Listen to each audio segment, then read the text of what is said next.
Welcome to the Student Pilot Podcast. My name is Simon Callis, a flight school owner. Each week, myself and my guests will be talking all things flight training and beyond to help inspire, motivate and support you on your journey to becoming a private or commercial pilot. So welcome to the Student Pilot Podcast. I'm Claire and I'm taking over from Simon today, and I'm here with my good friend and co-pilot Teddy. Hello everyone, I'm Teddy. Excellent. Today we're going to be talking about the really important topic of threat and error management, aren't we? It's the most important, one of the most important things when we're learning to fly. It's all about identifying, clarifying all those threats, all those errors that we might be making, trying to mitigate against them to make sure that we have that safe flight before, during, after. And that includes all the stuff, on the ground and everything beforehand, doesn't it? Well, fundamentally it's about thinking about what could go wrong and having a plan B, but not just one plan B. You might have multiple plan Bs for different little threats and errors that may occur. Shall we start with the definition for threats and errors? Yeah, go on then, Teddy. Let's have a listen to what that is. If I recall, threats are external things that can affect us and that can potentially put us in danger or disrupt our flight. An example of an error is something that we do control that we either neglect to do by mistake or we make a mistake doing. The mitigation or the management is what do we do in response to these things. So it's all about recognising all those threats and errors before we get airborne, and then we're going to mitigate against them later. That's part of your TEM, isn't it?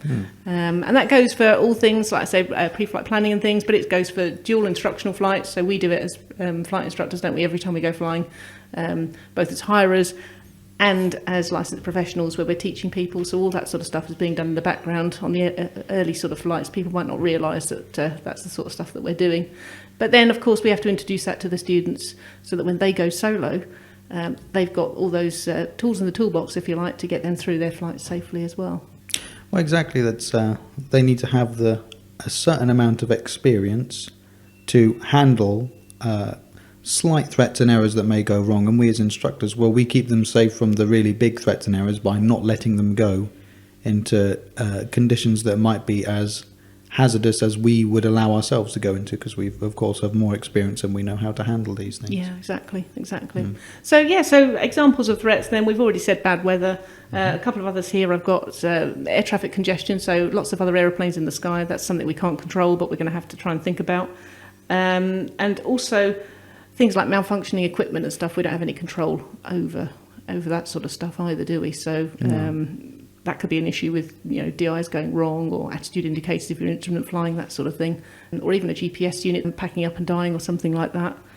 Errors then are really things like incorrect radio calls. So that's quite a naughty one there if you get your radio calls messed up. Forgetting checklist items, so that's another important one. Misjudging your landing approach. And I've also got incorrectly setting instruments. So that's a key one. Yeah, so that's a big one. And altimeter error as a result. Well, that's also something it can fail your private pilot skill test if you neglect to set the QNH and you end up and you fly for a certain period on the wrong QNH. Oh, yeah, absolutely. I mean, we fly out of Coventry, you've only got to set the wrong pressure setting in the instrument, and you could very easily infringe the airspace that sits just above us. So that's a really, really important one we've got to get right before we even get that aeroplane off the ground. Absolutely. So with regard to congestion, there have actually been a couple of times here at Coventry where we've been going around in the circuit, and Coventry's quite hemmed in by the controlled airspace at Birmingham, and it just got so congested. And one of the first mitigations that I try and teach them to make is we can start by just slowing down. You can fly it in the bad weather configuration, and you can go slow to buy yourself more time and space. But even doing all that, it wasn't working. We were still gaining. And all I did was I left the circuit, and then I just turned around and came back in. Just did a rejoin. So you can always buy yourself more space and time if you have to. And there is the issue there, if the weather's sort of closing in a bit, you've then got multiple threatening factors coming in at you. Even if if you can handle either one of those, your level of experience and skill allows you to handle either one of those. When you get more than one, it starts to pile up disproportionately. And generally, I say by the time we've got three things that are going to cause us a problem, maybe it's time to just call off the flight, even if the weather looks nice. Yeah, so that's a very good mitigating feature, isn't it? If you've got a lot of things that are lining up in the wrong direction for you, then maybe it's time to sit on the ground and wishing you were in the air rather than the other way around. Reevaluate your life choices. Absolutely, just in case, just for that day. You can always come back tomorrow. Before the fact, not after. Absolutely, Yeah. absolutely. So that's quite interesting, actually. So some examples then. So let's go through a typical flight.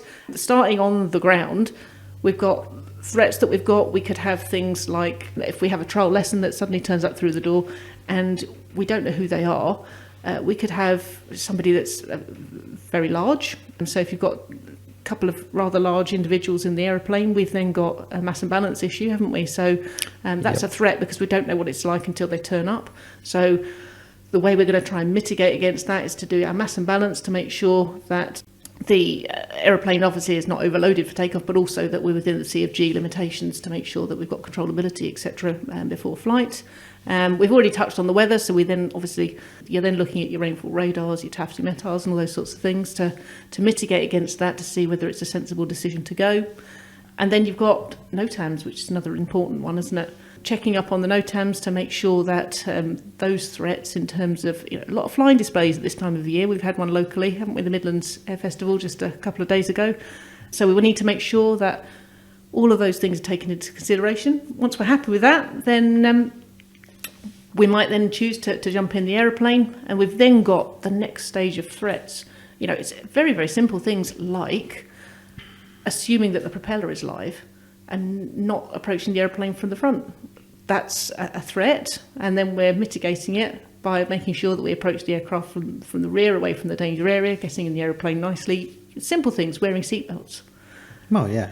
And using checklists. So the checklist is key because it's much more in-depth starting an aeroplane up and getting it running than it is from just jumping in your car and getting that going. And for most of our students, when they're not used to that in the early stages, are they? So that checklist is really helpful to making sure that a lot of the threats and errors and things are all taken care of, but we also have to make sure that we mitigate against the error of misreading it by just going through it logically and slowly and carefully to get all of those points. I notice a lot of people, sorry, I didn't mean to cut you off there. That's right. I notice a lot of people, they have their checklist clamped onto their knee board, and they have the knee board strapped to the leg, and they read it like that. And I say to them, if you take it off and you hold it up and you use your thumb, and you can you're holding it with one hand and with your thumb, and you move your thumb down each time you do a thing. You're not going to miss anything. And it's unlikely you're going to miss something. Everybody makes mistakes, and you might skip something by accident. But, in the initial stages, but that's part of our threat area management as part of the primary flight crew member to make sure that all of those checks are not missed. And so then, so once we're in the air, then we're looking at the weather, that threat, always an issue to us, visibility, cloud base, rain, all those sorts of things. The other aircraft, so our mitigation against that obviously is look out the window. So look out the window actually features quite heavily in a lot of that side of stuff. It's about the weather, it's about other aircraft, etc. You've then got the threat of controlled airspace, although it's an error if you go into it because it's fairly obvious that it's there with the charts and things that we have, and if we've got GPS that's helpful as well. So it's about knowing where we are. So again, looking out the window is really good for anchor points, knowing where we are, knowing where we're going. Yeah, checks in the air, most of those are memorised, aren't they? And so the key thing there is memorise them properly. I get a lot of students at the moment that are flashing through the checks like they're just a blasé sort of, brakes, other carriage, blah. It's like, no, do them properly. Yeah, you've got to pressurise the brakes. Yeah, exactly. Make sure that you've got pressure in the brake system. Make sure that make sure that your fuel is switched on and that you're on the right tank or the fuel pump's on. Whatever those things need to be. It's not, we go away and say to the students, learn your checks, but the intent is to learn the checks and know what they're there for and why you're doing it and why it's important to do them properly. Yeah. Which leads us on to mitigation in terms of how we carry out those checks in the air.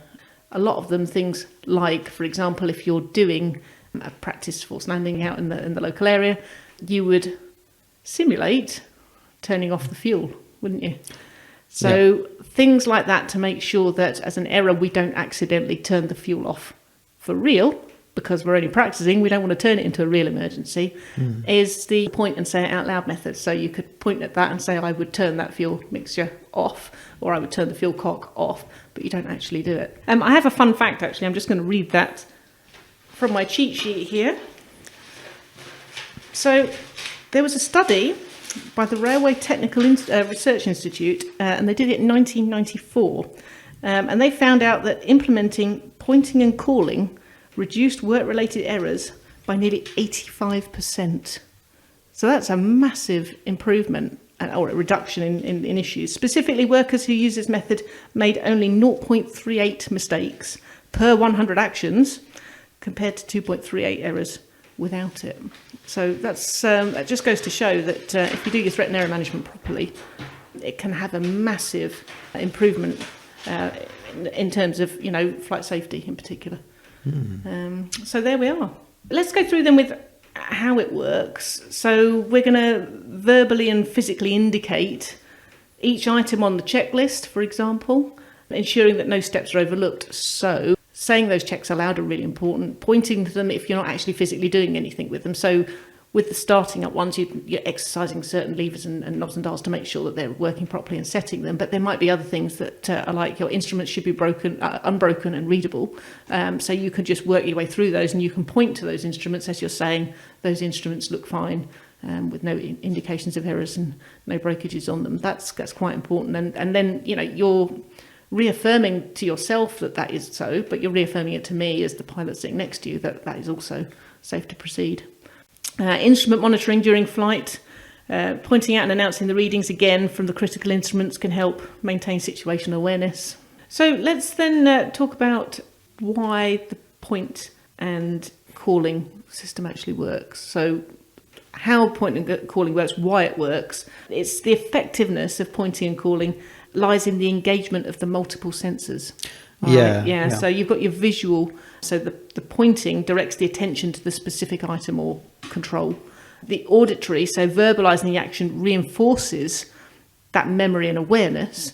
And then you've got the kinesthetic, the physical act of pointing adds an extra layer of muscle memory onto that as well. So that whole system, although you're only doing 2 items, it has 3 levels of effectiveness to help burn it into your brain and make it effective. Which is quite good. That's an excellent point. It's also a matter of muscle memory. It's teaching your arms and your hands where these different controls are. Because if you have a real emergency and you actually need to go for the fuel selector, which hopefully none of us ever will, if you've only ever just done it in theory and just read it and said fuel selector, suddenly you might find you can't find it properly. No, exactly. So that's a really good mitigating feature for the threat of having an engine failure. So let's break threats and errors down into a little bit more detail then. I've got a bit more of an example here. So we're imagining we're planning a cross-country flight. The weather's looking a bit questionable. That's going to be a threat, isn't it? Of course. Then errors, we've got perhaps not briefing an alternate airfield. So we've already started with this questionable weather, but if we're not thinking about alternative airfields, that's an error on our part. We should really be thinking about that. Failing to double check the weather before we get airborne is another big one. It's all very well looking at it an hour beforehand, but by the time you got to the airfield and check the plane out and everything else, it's a good idea to go back and look again, isn't it? So that's definitely an error that we would want to be trying to avoid on that one. So those sorts of things are going to be issues for getting airborne. We're mitigating against those by, number one, checking the weather, but then, like I say, thinking about alternatives. If we can't get to our planned destination, where else can we go? Making sure that we've got enough fuel on board to be able to do that diversion as well. But then once we're in the air, we've then got some other examples like, in our planning, minimum safe altitude. So that's a mitigating factor, isn't it? So if we have the marginal weather, how low can we go? What about things like highlighting danger areas on your chart? We're discussing that a little bit later on, making sure that we know where those things are. I see a lot of students that don't highlight danger areas and stuff like that, or NOTAMs, they don't put them on the chart, and I think that's wrong. I think you should try and put them on the chart so that you can physically see where they are. I've always done it. So if there's the red arrows display over Silverstone for Formula 1, for example, there'll be a big red ring on my map. For sure. Just to make sure, that we're staying well away from it and things. But I see a lot of students that don't. Yeah, definitely if it's something that's not actually on the map already. Absolutely. Put a big red circle on it. Yeah, exactly. That's it. So what about things like 6-minute markers? They're really helpful for helping us maintain our way along. So it's that continuous rechecking of where we are. We're not just blindly flying and heading and then hoping for the best. So that whole time map ground every 6 minutes is really helpful, isn't it? Yeah. And that's a good mitigating feature to make sure that we're not then, our error would be ignorance of the fact that we're drifting off track, wouldn't it be? And to that way, we've then got things like drift lines can be useful. Not everybody uses them, but I always found drift lines very helpful. And also maximum drift planning as well. So what's the maximum you think you're going to end up drifting off on each of the legs? Well, if I do a navigation, I always want to know what the max drift is, just in case I have to plan a diversion suddenly. Because absolutely. If you don't have the max drift, you either can't figure out a diversion, or figuring out the max drift is just part of figuring out the diversion. That's another thing you have to do while flying the plane, which is you don't want to load up your capacity.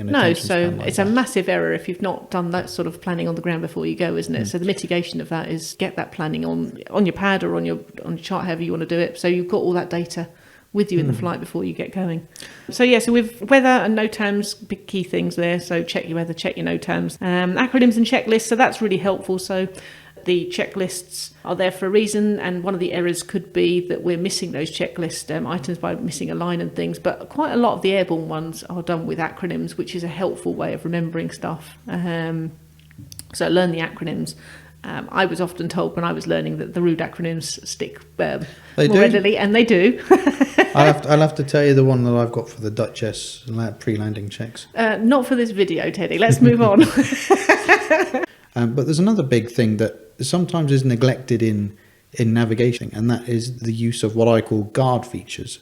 So if you've got a long line feature that runs alongside something threatening, and it might not necessarily be controlled airspace, it might be a danger area or a big glider site, you can use this as a guard feature, and you can think, well, even if I'm not entirely sure of my position, even if my navigation is not going too well, if I'm facing south and I am to the right of this river railway combination, if I keep myself to the right of that, I know that I'm safe from the danger. And I think there's a good example of that is if you approach Oxford from the north, there's a danger area, and there's a river and a railway combination that comes straight down from the north, and it almost the approach path to Oxford is on the western side of this, and the danger area and the glider site is off to the east.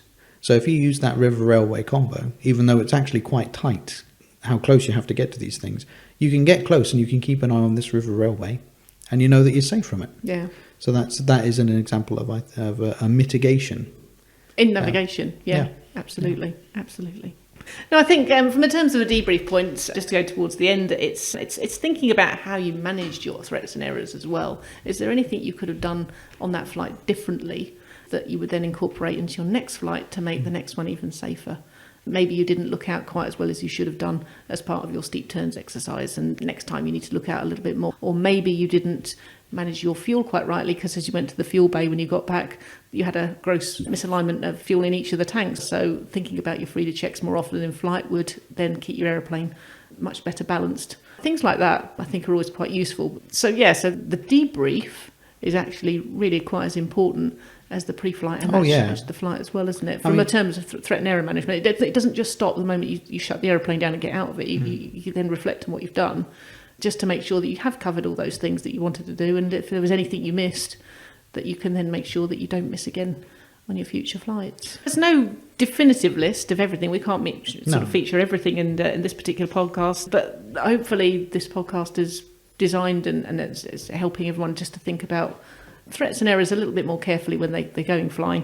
Keep it in your mind when you're sitting there doing that brief, either as a flight instructor or as a student sitting there. You're doing your own briefing as about how you're going to manage that flight yourself. I think that pretty much sums up today, doesn't it, Teddy? So we hope you found today's discussion helpful and enlightening for your own pre-flight planning. Yeah, it's a journey. Threat and error management's an essential part of becoming a safe and confident pilot, isn't it? So that's the key thing. Don't forget to subscribe to Almat TV and our Student Pilot podcast. Leave a review. Follow us on social media for more tips and stories from the cockpit. Have happy and safe flying, everyone. Happy and safe flying. If you like this episode, please like, subscribe and ding the bell to receive notifications of the next episode.